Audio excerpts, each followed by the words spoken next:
Hello बच्चों, एक बार फिर से स्वागत है आपका अपने YouTube channel UP board PCM में।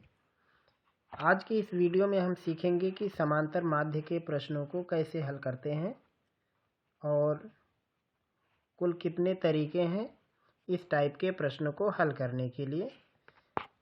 तो हम सबसे पहले अनसॉल्व की किताब में से कोई एक सवाल चुनते हैं और उसके बाद फिर हम आपको लगाना सिखाते हैं कि समांतर माध्य के सवालों को कैसे लगाना है।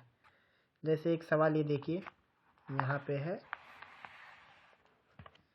ये कौन से सेट का है, ये है 2023 सेट 1 822 डीवी का, पहले का है 6वां खंड, निम्न सारणी से समांतर माध्य ज्ञात कीजिए। तो आज हम आपको समांतर माध्य निकालना सिखाते हैं। तो सबसे पहले सवाल लिख लेते हैं। एक में दिया है वर्ग अंतराल,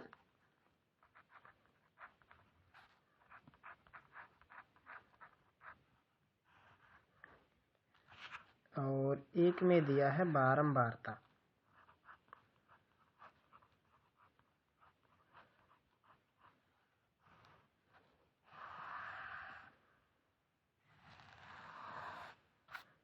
सबसे पहले वर्ग अंतराल में जो दिया उनको लिखते हैं। 0 से 10, 10 से 20, 20 से 30, 30 से 40 और 40 से 50।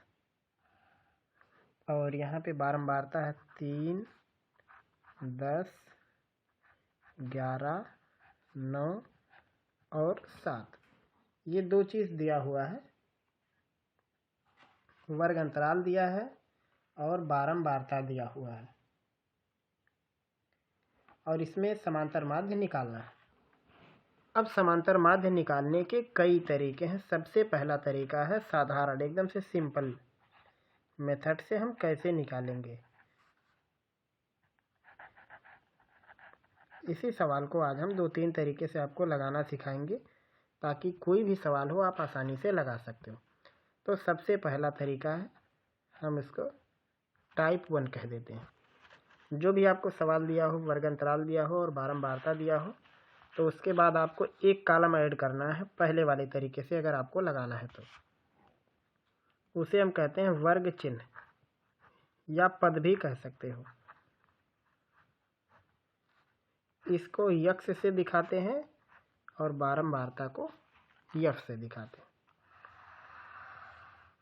इस कॉलम को कैसे आपको निकालना है, यहाँ पे जो वर्ग अंतराल दिया है उसका औसत लिखना है। औसत का क्या मतलब है, सबसे छोटा पद और बड़ा पद जो है, इसको जोड़ के आधा कर दो। तो 0 में 10 जोड़ेंगे 10 और उसका आधा आएगा 5। ऐसे ही 10 और 20 जोड़ेंगे 30 और 30 का आधा 15। 20 और 30 50, उसका आधा 25। 30 40 70 और इसका आधा 35, और 40 50 90, इसका आधा 45। ये दो कॉलम आपको सवाल में दिया था, तीसरा कॉलम बनाया गया है वर्ग चिन्ह का। उसके बाद एक और कॉलम बनाएंगे और उसको नाम देंगे बारंबारता गुणे वर्ग चिन्ह, या बारंबारता गुणे पद, या फिर संकेत में आप लिख सकते हो F x, F into x. तो इसका ऐसे सीधे गुणा कराना है। 3 का गुणा 5 में करेंगे 15, 10 का गुणा 15 में करेंगे 150, और 11 का 5 में करेंगे आएगा 200। ये 11 का 25 में 275, और 9 का 35 में करेंगे 315 हो जाएगा, और फिर 7 का करेंगे 45 में,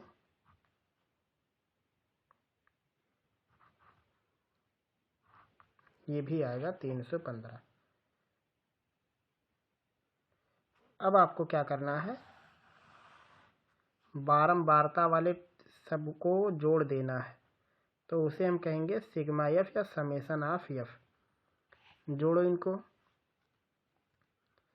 तो 10 और 3 13, 13 10 30 1 24, और 24 7 31, 31 9 40, तो ये जोड़ के हो गया 40। अब इसको जोड़ो, इसे लिखेंगे समेसन ऑफ एफ एक्स, मतलब जो भी लिखा उसका टोटल। 5 5 10, 5 15, 5 20, 1 और 5 6, 6 7 13, 13 1 14, 1 15, 2 17, 1 2 3, 3 6, 3 9 और 1 हासिल 10, 1070। ये दो काम आपको करना। सवाल में दिया था वर्ग अंतराल और बारंबारता, आपने एक कॉलम ऐड किया वर्ग चिन्ह, वो कैसे निकला? वर्ग अंतराल के औसत से। फिर एक कॉलम ऐड किया जिसमें हम एफ और एक्स का गुणा करा दिए। एफ एक्स वाले कॉलम को ऐड करना है टोटल, और एफ वाले कॉलम को ऐड करना है। अब यहाँ से लिखेंगे समांतर माध्य।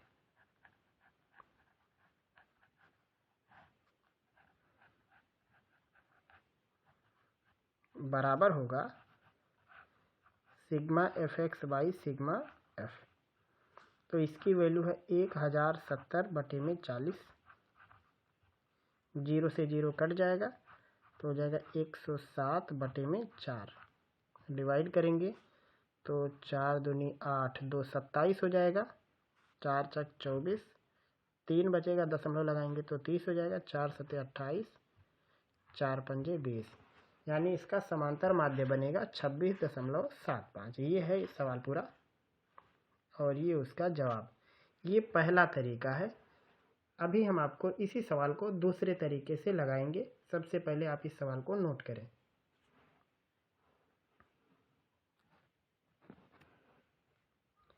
अब इसी सवाल को एक और तरीके से लगाते हैं। सबसे पहले हम यहाँ पे आपको सवाल दिखा देते हैं। ये वही सवाल है जो भी हमने हल किया है। तो वर्ग अंतराल और बारंबारता जो कि सवाल के अंदर दिया था उसको हमने लिख दिया, और वर्ग चिन्ह जैसा हमने ऊपर के सवाल में बनाया था बिल्कुल यहाँ पे भी वर्ग चिन्ह वैसे ही बनाना है, जोड़ के आधा कर देना, तो सेम वही रहेगा। आगे यहाँ पे ऐड कर देंगे। यहाँ पे हम इस वर्ग चिन्ह के बीच में से कोई एक इसका हम टर्म चुनेंगे अपनी स्वेच्छा से, चाहे जिसको 45 35 25 15 जो हमको मर्जी, जो आपको पसंद हो उसमें से आप किसी एक पद को उठा लो। तो हम किसी एक पद को उठा लेंगे और उसको हम कह देते, ये हम यहाँ पे जो लिखे हैं वर्ग चिन्ह, इसको यक्स से दिखाना है, और जो बारंबारता है उसको यफ से दिखाना है। उसको चलो हम लिख देते हैं यहाँ पे, किसी एक को ले लो, 35 25 45 जो मर्जी आप। हम इसको ले लेते हैं ए मान लेते हैं। ये है कल्पित माध्य, हमने इसको औसत मान लिया कि ये हमारी कल्पना के हिसाब से हमने 25 को मान लिया। अब यहाँ एक कॉलम ऐड करेंगे और उसको नाम देंगे डी। किसी भी अक्षर से दिखाया जा सकता है, किताब में अक्सर डी से दिखाते हैं। तो इस डी की वैल्यू हम लेंगे x माइनस ए या a माइनस एक्स। अगर आप x माइनस ए इस्तेमाल करते हो तो सूत्र में प्लस ए यूज होगा। अगर आप a माइनस एक्स यूज करते हो तो सूत्र में a का चिन्ह माइनस के साथ आएगा। तो यहाँ हम किताब के अनुसार लगाते हैं, x माइनस ए यूज करेंगे तो हम अपने सूत्र में प्लस ए इस्तेमाल करेंगे। अब x में से a को घटाना, जैसे पहला x अपना 5 है, उसमें से 25 को घटा दो तो आएगा -20। 15 में से 25 को घटा दो आएगा -10। फिर 25 में से 25 को घटाओ, क्योंकि 25 ए भी है और 25 एक्स भी है, तो घटाएंगे तो 0 हो जाएगा। फिर अपना x 35 है और ए 25 है, घटाएंगे तो आएगा 10। 45 में से 25 घटाएंगे तो आएगा 20। अब अगली बार आपको यहाँ करना, डी तक निकल गया। अब एक लाइन ऐड करेंगे, जैसे हमने ऊपर वाले सवाल में एफ एक्स निकाला था तो हम यहाँ एक्स से थोड़ा आगे आगे एक कॉलम डी बना दिया, तो यहाँ पे हम बना लेते हैं एफ डी। ऐसा करने से देखो फ़ायदा क्या हुआ, जब हम एफ एक्स का गुणा कर रहे थे तो सभी रैंडम नंबर थे, थोड़े अजीब अजीब नंबर थे, गुणा करने में थोड़ी परेशानी हो रही थी। यहाँ गुणा करेंगे तो थोड़ा आसान रहेगा। तब 20 का 3 में गुणा करेंगे -60, 10 का -10 में करेंगे -100, 11 का 0 में करेंगे 0, 9 का 10 में करेंगे 90, और 20 का 7 में करेंगे 140। अब नीचे आपको क्या करना है, फिर से बारंबारता को जोड़ना है। ऊपर आपने जोड़ा था 40 आएगा और उसके बाद यहाँ पे आपको FD जोड़ना है, सबसे लास्ट वाले टर्म को आपको जोड़ना है। तो यहाँ पे आप जोड़ो इसको, देखो 140 और 90 हो जाएगा 230 और ये लिखा है 160। तो यहाँ पे जोड़ के देख लेते हैं, 230 और 160 तो आएगा 70। और चिन्ह कैसा रहेगा, प्लस का, क्योंकि 230 का चिन्ह प्लस है और 160 का माइनस में। तो ये हो गया 70। अब सूत्र का इस्तेमाल होगा इसमें, इस केस में।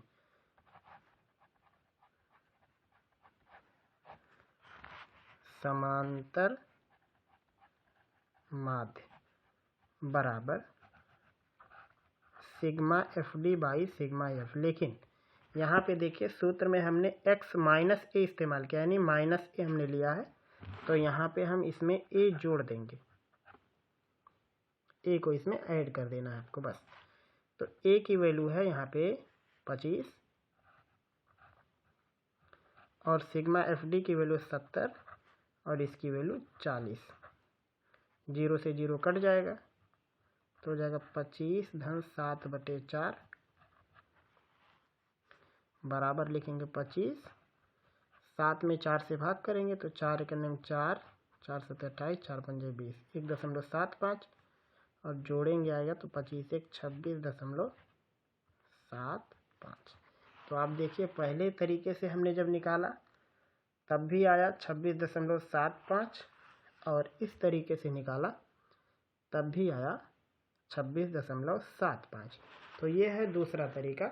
और इस तरीके में गुणा करना थोड़ा आसान था, जबकि ऊपर वाले तरीके में यहाँ पे देखिए, यहाँ नंबर थोड़े छोटे थे तो आसानी से गुणा हो गया। हालांकि जब नंबर बड़े हो जाते हैं तो गुणा करने में काफ़ी दिक्कत आती है। तो ये हो गया एक सिंपल तरीका और ये है कल्पित माध्य विधि।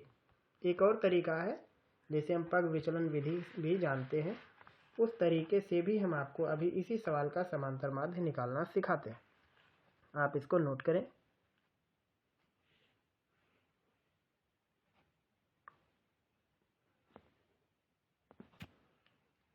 ये तीसरा तरीका है समांतर माध्य निकालने का। पहले तरीके में हमको केवल वर्ग चिन्ह तक आना है और यहाँ d के बजाय सिग्मा FX इस्तेमाल करना है। दूसरे वाले तरीके में हमें d निकालना है। d निकालने के लिए क्या करना है, वर्ग चिन्ह में से किसी एक को a मान लेना है और फिर x ऋण a कर देना है यहाँ पे। तीसरा तरीका यह है, एक कॉलम और आगे आएंगे और उसे हम कहेंगे u। और ये u क्या है, ये है d बाई कोई भी नंबर जो आप अपने मर्जी से ले सकते हो, 10 20 30 40 50 जो भी आप लोगे। आप जिस नंबर से डिवाइड करोगे सवाल में उसी नंबर से गुणा करना पड़ेगा। तो किताब वाले क्या करते हैं, कुछ भी नंबर चुनने के बजाय वो आपको एक हिंट देते हैं कि आप क्या करो, इसके बीच में जो अंतराल है आप उसी को ले लो। जैसे 0 से 10 का अंतराल, 10 का गैप, 10 से 20 के बीच में 10 का गैप, 10 का गैप। तो इसी में से आप कोई एक नंबर ले लो जिसे हम यच कहते हैं, इसके बीच के अंतराल को। तो आप यहाँ पे कोई भी नंबर ले लो जो आपकी मर्जी। तो हम यहाँ किताब के हिसाब से काम करते हैं, जैसा कि किताब में आपको सिखाया जाता है। अगर आपको इसका कोर कॉन्सेप्ट सीखना है, A to Z बारीकी सीखनी है समांतर माध्य की, तो हमारी सांख्यिकी का प्लेलिस्ट आप एक बार चेक कर सकते हैं। पूरी किताब का उसमें सोल्यूशन आपको मिल जाएगा। तो यहाँ पे हम ले लेते हैं 10 और यही 10 आपका यच है।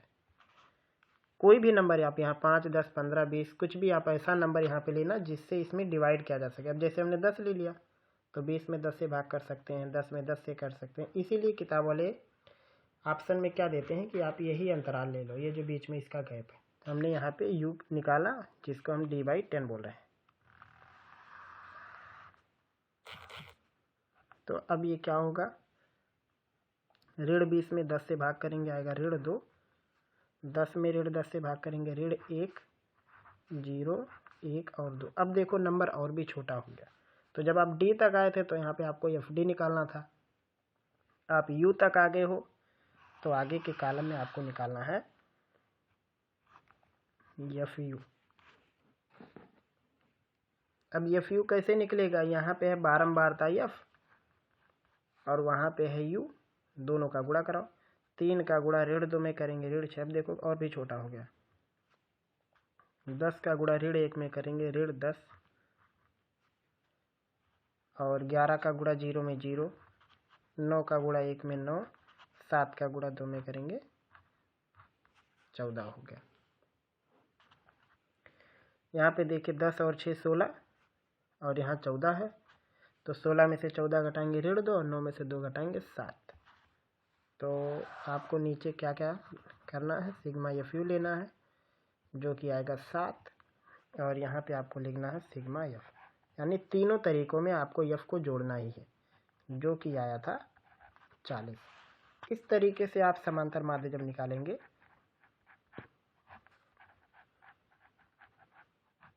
तो सूत्र बनेगा sigma F you by sigma F.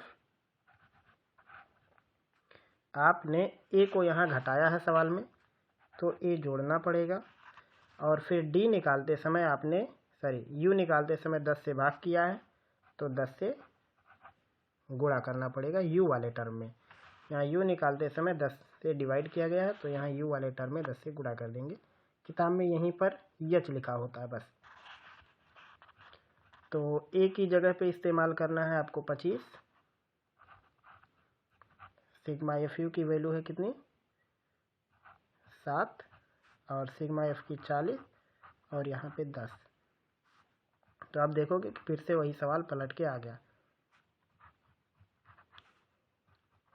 हो जाएगा 25 धन 1.75 बराबर 26.75। तो आप देखेंगे कि तीनों तरीके से आपका हर बार समांतर माध्य वही आया है। इस तीसरे तरीके में आपको डी के बाद एक और कॉलम यू बढ़ाना है, फिर आपको एफ यू निकालना है। यू निकालते समय आप किसी भी नंबर से डिवाइड कर सकते हैं, लेकिन बेहतर होता है कि हम वर्ग अंतराल को लेते हैं तो अच्छे से वो डिवाइड हो जाता है। तो ये है समांतर माध्य निकालने का कुल 3 तरीका। एक तो हम डायरेक्ट एफ एक्स का गुणा कर देते हैं, दूसरा हम एफ का डी में गुणा करके निकालते हैं, तीसरा हम एफ में यू का गुणा करके निकालते हैं। तो कुल इतने तरीके हैं समांतर माध्य निकालने के। अगर आप इस टाइप के सवालों का अभ्यास कर लेते हैं तो कम से कम आपके 4 अंक फिक्स हो जाते हैं बोर्ड परीक्षा में। मुझे उम्मीद है कि आज की इस वीडियो में हमने जो आपको सिखाने की कोशिश की है वो आपको समझ में आ गई होगी। किसी भी प्रकार का आपका कोई डाउट है तो आप हमसे पूछ सकते हैं। फिर मिलेंगे हम लोग अगले पार्ट में अगले टॉपिक के साथ।